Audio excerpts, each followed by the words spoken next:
So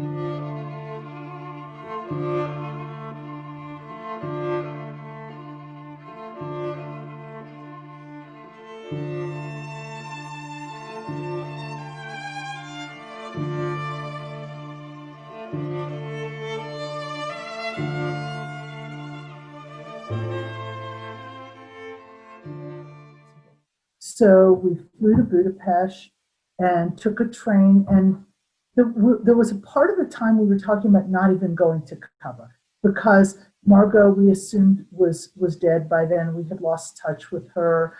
We didn't know anybody else in Kaba. So we were just planning to just go directly to Munkaj, which is now Mukachevo. But the train that goes to Mukachevo stops in Kaba. And it just seemed wrong not to at least get off the train.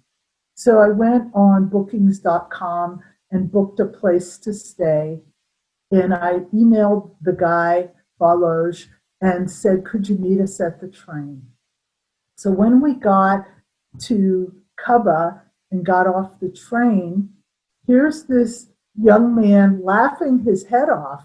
And we probably looked ridiculous. I'm sure we looked very American in our hiking pants and backpacks. But he was laughing and laughing.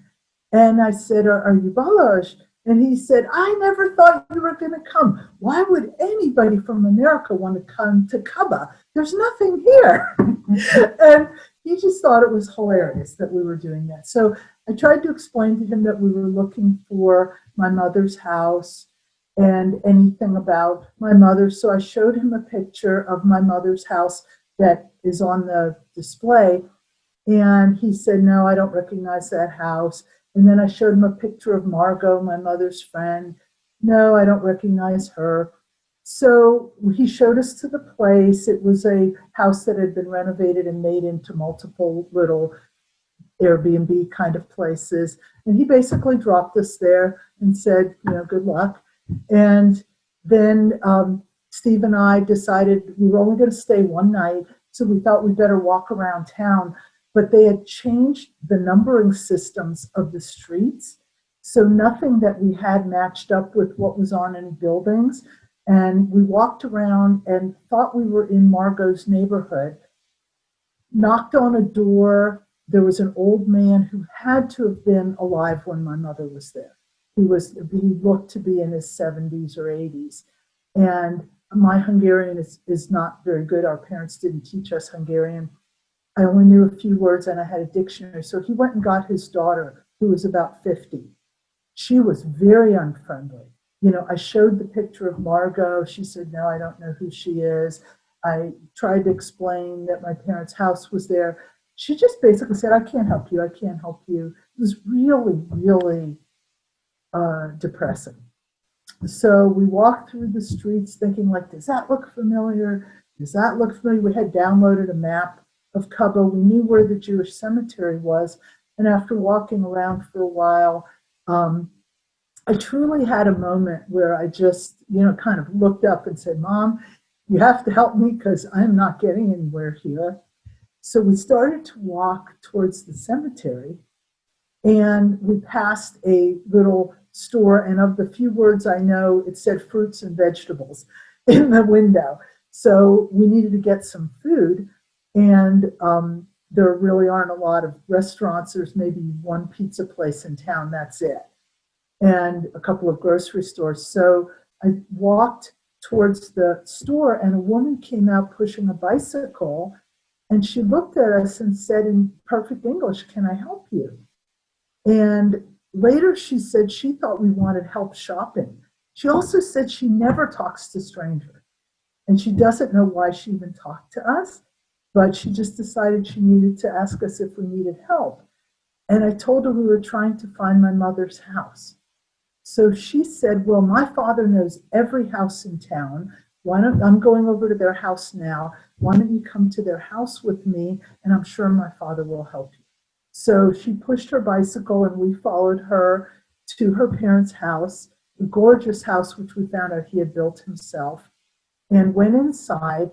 And just by coincidence, her mother and her aunt were sitting at their dining room table working on genealogy. Both of them are very interested in genealogy and history of Kaba.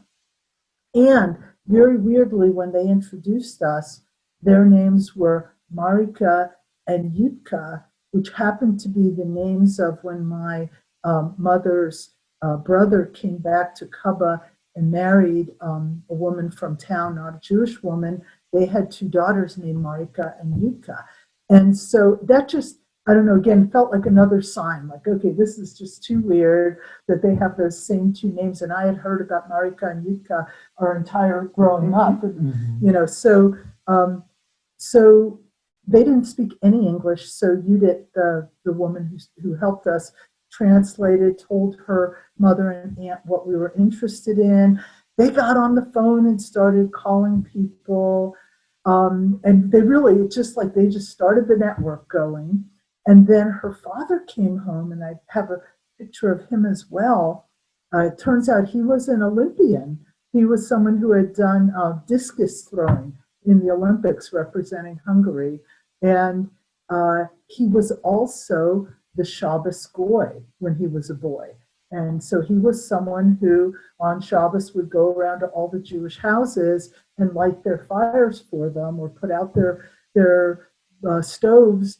And so he knew all the Jews in town, which again is like just so weird. So I showed him the picture of the house, and without hesitation, he said, "That's Balazs's house." He said that in Hungarian. Balazs being the guy who we were renting a room from, who happens to be Judith's cousin. And that was one of the people she had called on the phone. Okay, so then even more crazily, the house that my mother grew up in is the house that Balazs lives in. That's his house. He didn't recognize it because it's been extensively renovated, but because Judith's father had been there continuously, he knew what renovations had been done to what houses, and he was able to look at the house and say, that's the house. So and it also turned out that Judith's aunt worked in the town hall. So they said, you have to come back to Kaba. We told them we could only stay one night because we were going to Mukachevo the next morning. And they said, cut your trip short and come back here and we'll try to find out something about your family.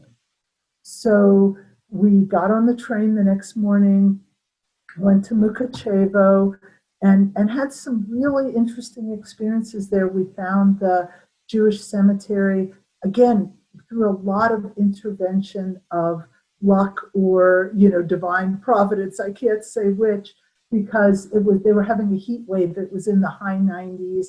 We really didn't know where we were going. It turns out that they had moved the Jewish cemetery, and that in the 1960s, the Russians had bulldozed a lot of the Jewish cemetery in Munkac. And that when American Jews and European Jews found out what was happening, they were able to stop it and have a lot of the stones moved to the new Jewish cemetery, much smaller Jewish cemetery. But we had to find it, and we were having trouble finding it. And again, with my limited Hungarian, I was in the Catholic cemetery. It was very clearly a Catholic cemetery. We're wandering around, and I saw a caregiver, like a keeper of the cemetery, and I wrote a Jewish star on a piece of paper and held it up to him, and he understood that I was looking for the Jewish cemetery, and he walked us there. And it was a good walk, but he walked us all the way there. It's a gated, locked cemetery. And while we were walking there, he said, Ed Ishtem, one God. And he was trying to tell me that there's one God for everybody. Like he was letting me know that he didn't hold religion against me. And it was just, I can't explain, it was such a warm act. It was such a kind act, because we could have never found the Jewish cemetery. And then he knocked on the gates and he spoke in Hungarian to the keeper. And it turns out the same caregiver. It's a couple who are now in their probably late 70s, early 80s. So they've been there all along. And they were able to look up, Peter had looked up my parents' records, my father's parents who were buried in Munkac. And we knew that there were records of their burial. And when we got to the cemetery, this wonderful man looked up my father's parents, and he had a record. He had a handwritten record that they were buried, but their stones were not among the ones that were saved. So he could not show us their stones, but we do know that they were in that larger cemetery. So now there are memorial stones there, a whole field of memorial stones to commemorate the people whose stones were bulldozed. And there's a monument in the middle that looks like a twister, like a tornado, to represent that the Holocaust was like a tornado that came through Europe. And they took us there. The wife took us there, and then she took us to the Jewish part of town where there's a very small Orthodox community, but unfortunately, they were very unfriendly Orthodox. And this woman was talking to them and saying, like, you should take these people in, you should give them a meal. They're here because their parents were from Munkac. And the woman pretty much gave us a cold shoulder. She really did not, clearly we were not Orthodox. We were not dressed Orthodox. And she basically did not, she said, we're busy getting ready for a show. So that was really sad, but that was our experience in Munkac.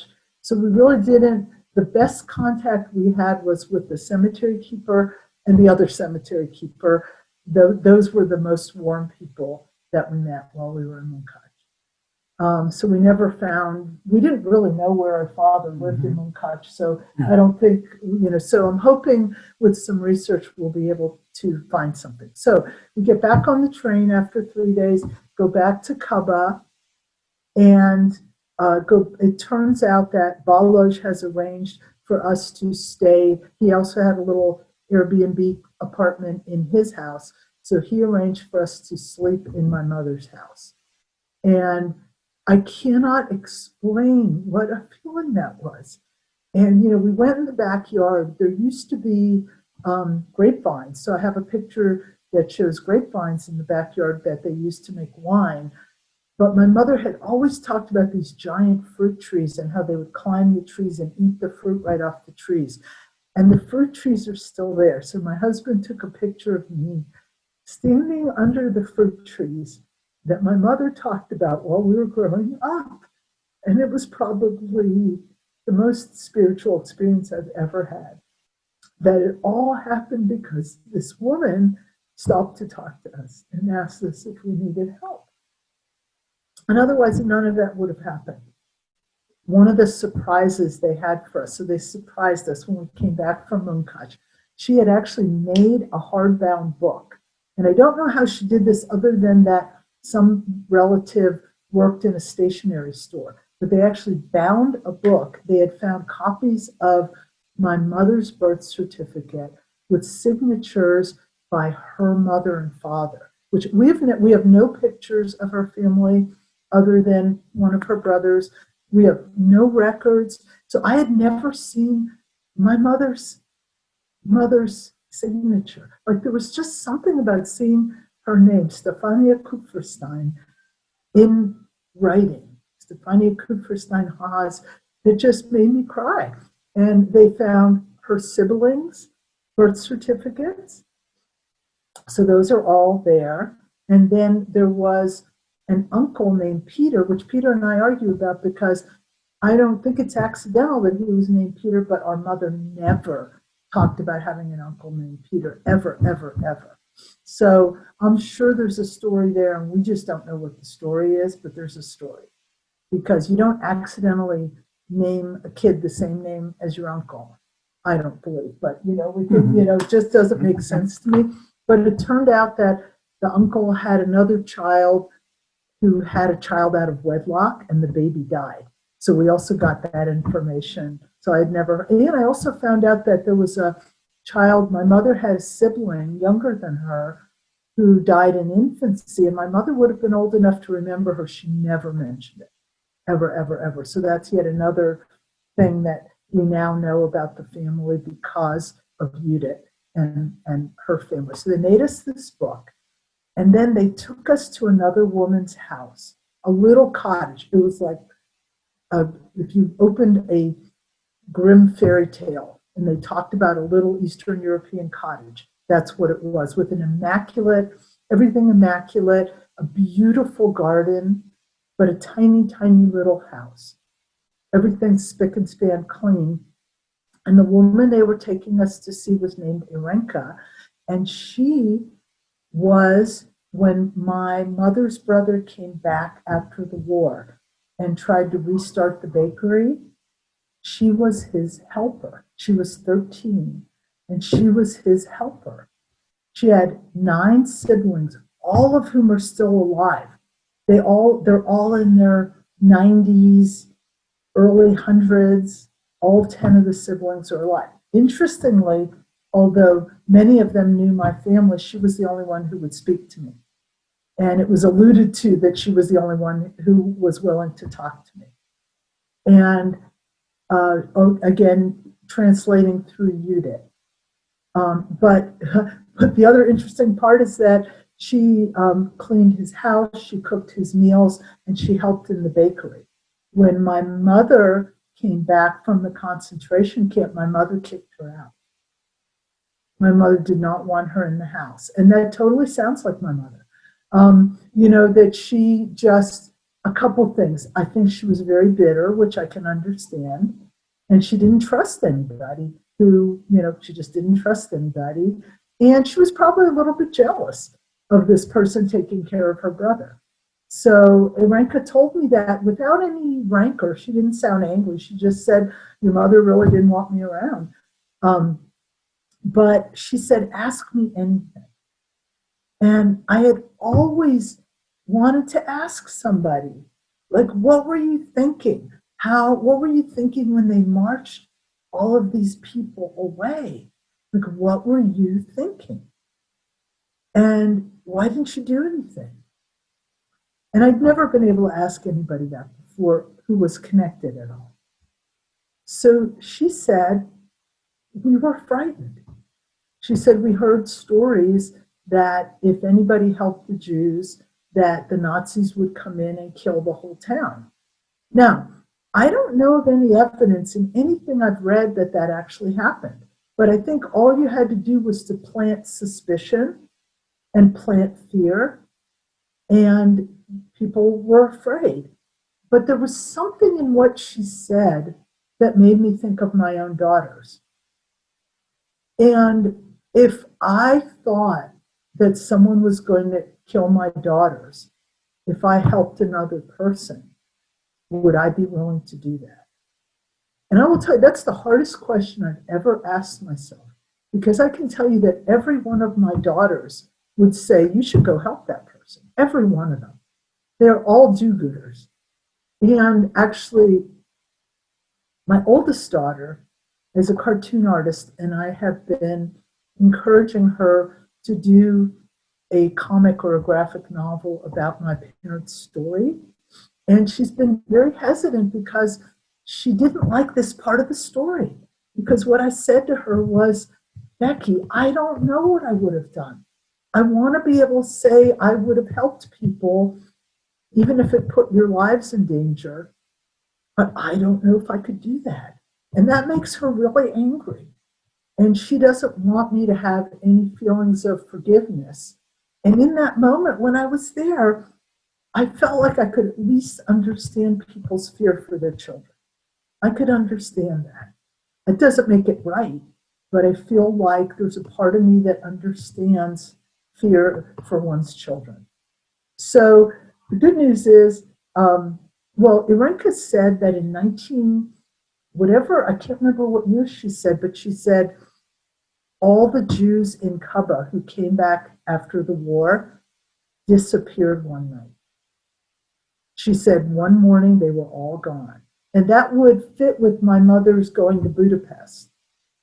And what she thinks happened is there was a rumor of another pogrom, that somebody started a rumor that the Jews were in danger again. So they all picked up and went in the night. And that's just so weird. My mother never told me that story, but Irenke swears that, and that makes a lot of sense to me, because I think her brother stayed in Hungary because we wrote letters. She wrote letters to him until he died. I mean, when you look at the picture of him, he looks like he's 80 years old. He was probably in his 40s. He was very ill after the concentration camp, and he died very young. But he stayed, but he had married a local woman, and he had 2 daughters, and he stayed. But I believe that the town's Jews up and left one night because they were worried about something happening. So we have stayed in touch with her. And after we left, she and her sister went to the Jewish cemetery, which had been somewhat in disrepair. And there's a big stone that I also have a picture of that commemorates the people from Kaba who died in the Holocaust. And there are lots of Haas, that's my mother's name. Her boyfriend's family's name is there as well. And the name is escaping me at the moment, but lots of their family names. Our uncles, their children. So all of these names are listed there. And the only one I know for sure how he died was my mother's cousin who's in Israel. They had a younger brother who was 10 named Otto. And he tried to sneak out of a concentration camp hidden in a garbage can, and he suffocated to death. So that's the only one that we know how he died, and his name is on one of the stones. So all of that seems very connected in this experience. And so she and her sister hand painted all the names because the names had faded. They were etched in the stone, but also painted, but they had faded with time. So she and her sister hand painted all the names. And there's a picture of them painting the stone. She said they took a lot of flack from people. People said, "Why are you doing that? Like, that's not your business. Why are you doing that? You don't have any connection with those people." So even today, there were people who did not think that she was doing a kind act. So she's since moved to Canada. She's now living in Canada, and when the pandemic is open, we're hoping to go visit her because she was so kind and so wonderful. But she has biracial children, and she said the town was not very nice to her biracial children. So it's still a very insular town. And, although we were met with great kindness by Judit and her family, I can also see that there's probably still a big strain of anti-Semitism in the town. And I don't think there are any Jews left in Kaba. So my daughter is working on something right now because she actually watched when I spoke at the Holocaust Center last year. She watched a recording of it just recently. It took her a whole year to even be willing to watch the recording. And she said when she saw that recording and she could see how it had affected Peter and me as children and how it had affected her grandmother, who she knew very little. My mother had already had a stroke by the time Becky was old enough to be aware. But somehow she got a new picture of this big story, not just the little story of going to Kaba and finding these people who knew my grandparents, but that she got a bigger picture of the impact that the Holocaust had on our entire lives, on everything about our lives, every little thing. And I gave a talk once on epigenetics. So there's a lot of cellular evidence right now that they can point to that children of Holocaust survivors have altered DNA in their cortisol, which is a stress hormone, that they can point to the damaged DNA that resembles the damaged DNA of Holocaust survivors. So they know that intergenerational trauma is not just psychological, it's actually physical. And the reason that it was discovered in children of Holocaust survivors first is that it's such a confined group. Like there is so much trauma, for example, in the African American community, in so many communities, but it's protracted over hundreds of years. This was a group of people who underwent trauma in a period of 3 to 5 years, who then had children who could be studied. And so this group was studied very intensively in a way that's different and is now being widened. And now they are looking at studying other population groups, because anybody who experienced severe trauma, it's going to be in their DNA also. And I think we're going to find much more evidence in other populations who have suffered trauma that this is in our genes, that there is something different about people who are in the lineage of people who have suffered severe trauma.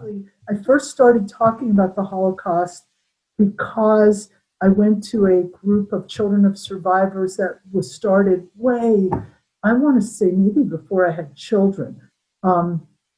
Annie Price started a group of children of survivors. And that was the first time I had really sat down and talked to anybody. And I cried and cried. And I will tell you, it has taken years for me to be able to talk about my parents without weeping. I had a lot of work to do, so I don't want you to think that, oh yes, she just talked about her parents all the time. I never talked about my parents because I would start to cry if I said anything. So this represents a lot of growth and a lot of work. But I also think I have more perspective now, and I can tell my children, this is what happened, this is part of your heritage, and it's worth doing the work. And I think it's important for people who listen to this who've never been able to talk to someone to reach out to the Holocaust Center and say, hey, we want a program for children of survivors because I've never been able to talk to anybody about my experience. And now that we do things on Zoom, there might be people in small towns that don't have any survivors' children in them who would love to connect with people. And that's one of the great things about the work you do, Lauren, at the Holocaust Center, is providing a platform for people to connect who might never have had that chance. Thank you for that suggestion. I hadn't thought of that, even while Zoom has allowed us to really widen our net and we're connecting with people everywhere. I hadn't thought of really opening up to bring in more children, grandchildren of survivors who haven't had the opportunity you had to, to meet with other children of survivors and find community and belonging that way. Your story is so incredible. I mean, down to the detective work of going back and discovering the owner of your mother's home and staying there and seeing the trees she told you about. I've heard you speak before, as you mentioned. Each time it's so emotional. It's so powerful. I can feel your connection to your mother and to your family and the way that you tell the story. Peter, this is your first time sharing in the story. So what made you agree to do it? And is there anything that motivated you to do it at this moment? Only that my sister asked me to, and our upbringing was, my mother absolutely stressed, the importance of your siblings. She was devoted to her siblings, and it was natural that, we support each other. And, obviously I don't talk about it as much. There are many things that, both it was harder and, I don't know, not necessarily harder, but my defense to it was more, the traditional shutting down of any connection to it.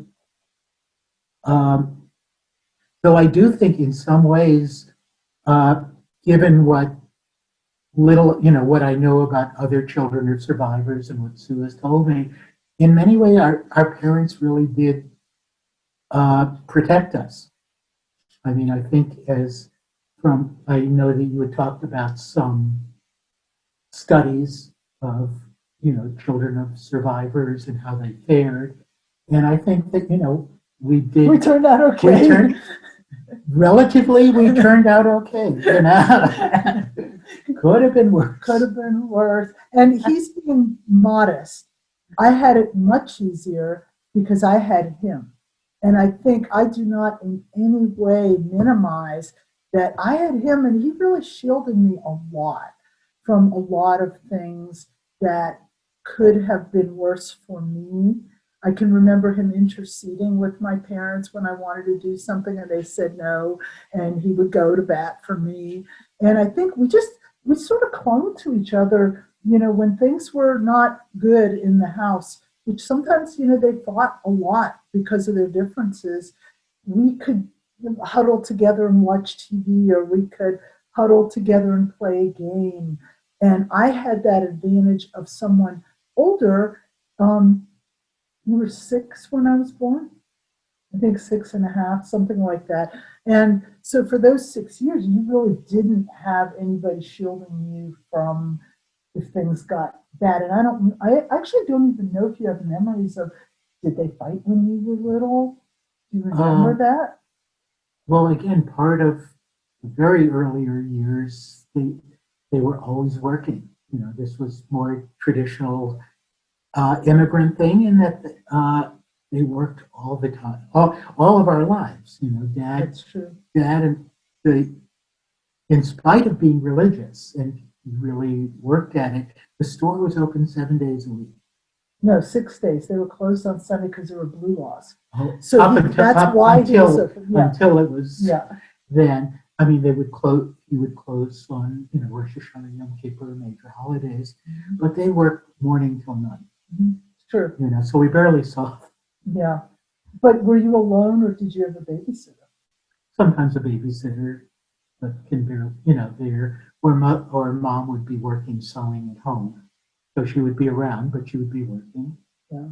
So Peter was kind of my babysitter a lot of the time, and I benefited from that in so many different ways. Some memories are that he had a globe and a big map, and he would point to places, and I had to say what country it was. And so I learned a lot from doing that. We played, there was an Israel Monopoly game that had different cities in Israel instead of streets in New York. And so I learned something about that.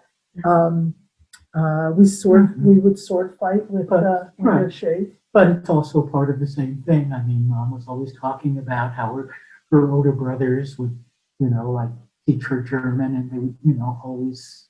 Oh, I don't think I knew that. Yeah, she remembered crying, say, "Ich bin du bist." She said, "I can't do this." I don't think I knew that. Mm-hmm. Wow.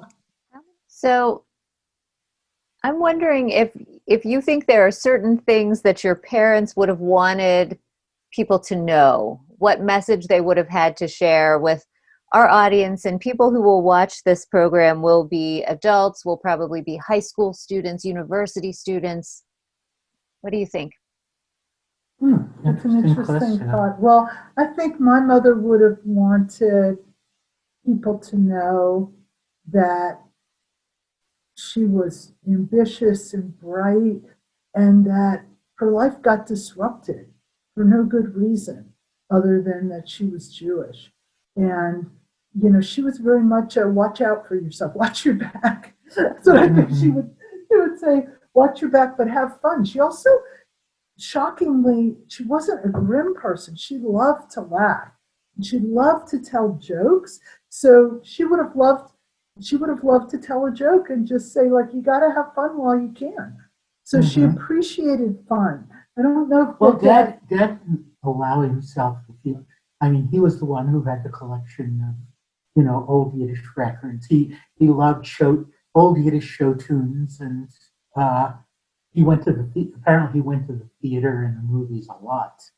So what do in you think Hungary. he would have wanted people to know? Well, I don't know what he would have wanted to know. It's all I can think of is, like we're just all human beings here. I mean, one thing is like and for me, more than that, it wasn't that this was a Jewish situation, you know. I mean, I don't know what they would have wanted us to know, but the message that came back was this happened for them, this happened to us because we were Jews in the wrong place in the wrong time. But that was just the circumstance, like this kind of thing happened. Everyone finds someone that they're the people to blame, everywhere in every society. And America is getting that way too. Or just to look out for, not that, oh, everything is fine, no one's oppressing the Jews. And truthfully, I think the Jews, that when hard times come here, the Jews will not be the first people to be thrown under the bus. We may be eventually, because we're different enough, but we won't be the first ones to be thrown under the bus. That there is a thing when times, because again, growing up, my mother didn't think that there was anything wrong in the village. Right. Well, she didn't have an experience of that people were secretly plotting against her. And, again, it was open, but I think when things get really hard, it's like the human instinct is someone's going to get thrown under the bus, and it's not going to be me. Yeah. Or mom. It's very funny because this is where Peter and I diverge. I think I tend to have a much more optimistic outlook, but the message that I want to have for the high school students from me is that most people feel different. Even the people who on the outside look like they have it all together. When you talk to them, they feel weird. They feel different. They feel, even the people who I envied in high school, had a different set of fears. But because you don't really know what goes on behind their doors. And, whatever pain, shame, embarrassment, whatever I felt, most kids in high school feel sometime or another. They just have different circumstances. And that if you can see that in other kids in your high school, and if someone's being mean to someone, do what it takes to intervene, because it's worth it, because it makes such a difference when one person just says, hey, that's not okay, here, let me walk you to the door so that nobody bullies you. What a difference that makes, a kindness. And that I do believe in the power of kindness. So that's what I would want to say. You can see why I love her, I can see why you love each other. We do love each other. I love seeing your sibling relationship. It's very special. It is really special. It is. I have a related question to what you were just talking about, and that has to do with what's going on in our country right now. And long into the past, before we were a country, about systemic racism, which really begins 400 years ago with the arrival of the first slaves. So over the past several months, and it's really since the end of May, racial inequalities have become particularly prominent in our consciousness. We're aware of them, I would say, in a way that we really weren't before. And by we, I mean, I'll speak for, the white community. And we can talk at a later date offline if we feel like Jews count as white or not. This is an interesting subject too. But depends who you ask. Yes, this was a friend of ours. This is someone we knew who had been in prison, like long time in jail. This was Fahey. Yes. And he remembered going, like they would go out when someone died. They would go out on burial duty, and the guards had to. Like write down how many people went out, and they did it racially. So it was like 4 blacks, 3 whites, 2 Jews. They didn't do Irish? It depends, but again, it varies. One of my first experiences when I was in elementary school, and this sort of ties into it, is in our town, it was actually like a lot of people of Eastern European heritage. The kids, the kids were very, very prominent there. And I remember walking back from elementary school, and one kid asked me, "What's your nationality?" And I immediately said, "I'm Hungarian." He said, "No, you're not. You're Jewish." Yeah, And it never had occurred to me that being Jewish was a nationality as different from being Hungarian. I mean, as far as I knew, my nationality, I was Hungarian. And I had that exact same experience in a different era of, my school kids, but I also had a girl who told me that her family told her that Jews used the blood of Christian children to make matzah. And that was in the 60s. So, I think that kind of stuff still floats. It floated back then. It floats now. Uh-huh. Yes. And I guess to go back to the question that you were asking, rather than wondering, yeah, I think Sue and I do disagree on here. I mean, my experience is that people, particularly people when there's a crisis, have a need to find somewhere to offload it. So yes, there's enormous racism in the country.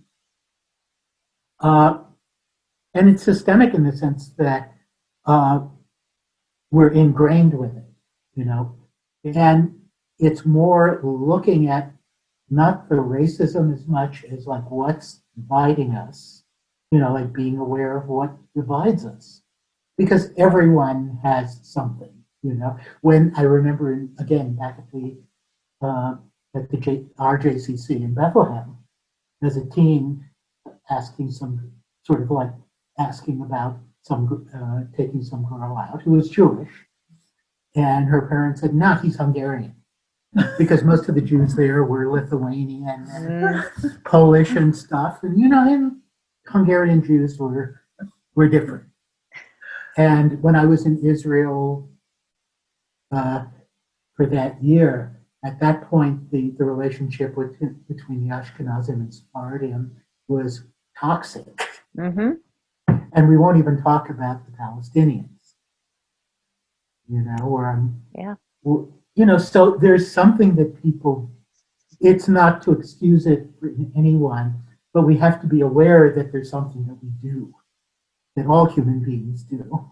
You mean same then, different then? Same, because there is same then and different then, but when it starts to mean something.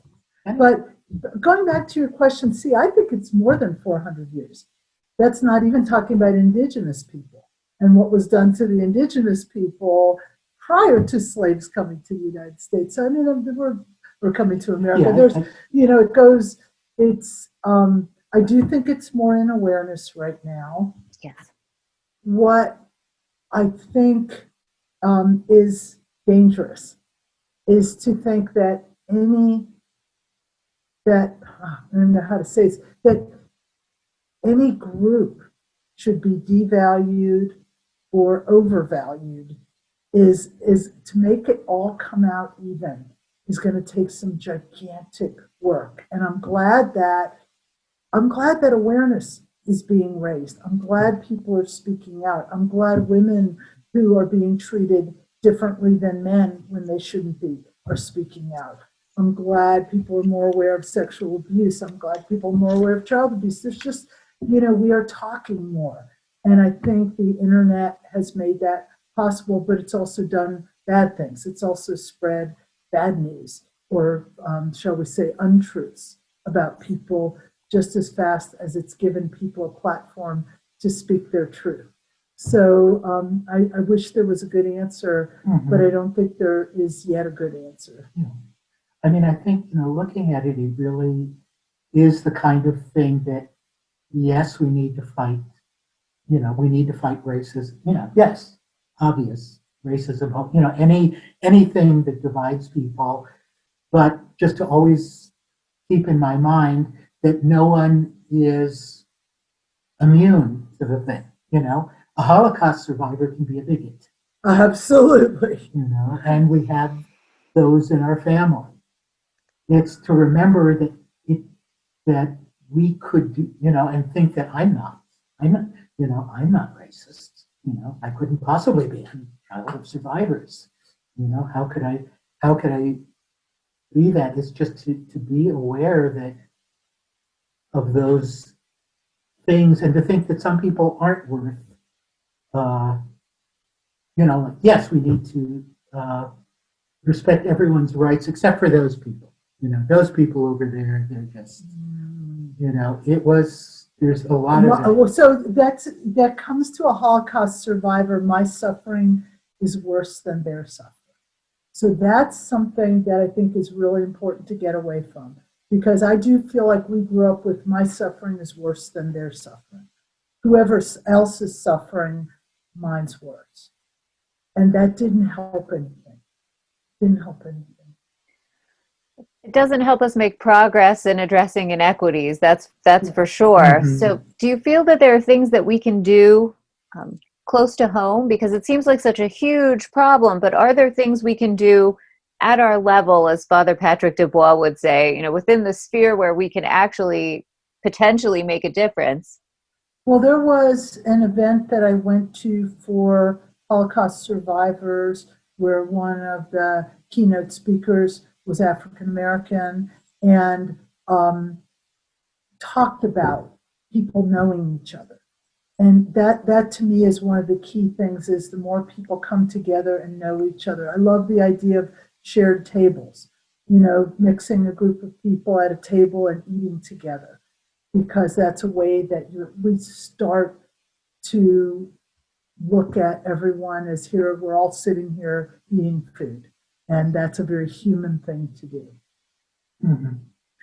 Yeah, it's seeing everyone as human rather than as, oh, this group over here. Well, that group over there is disadvantaged, so I must do something for them. But you're doing it as group, not as these are other human beings, and they have pain, and they have suffering, and they have problems, as we all do, and we should do some, we should do something to mitigate it, but not as, oh, you poor. Right. Which devalues. Right. And it's like that. Yeah. We can get pretty passionate on any topic, as you can see. So, well, this is a topic to be passionate about, and it connects to your sharing your parents' stories, and that you're telling the stories despite the emotional toll that takes, and going back over these experiences. All of this work is hard, but I feel like there are spots of light when we think about how we can use these experiences and make a better world now. And if that starts in Pittsburgh, great. If it goes well beyond us, even better. Sign me up for the table, because there's nothing I would like better when the situation permits, which unfortunately right now it's a virtual table.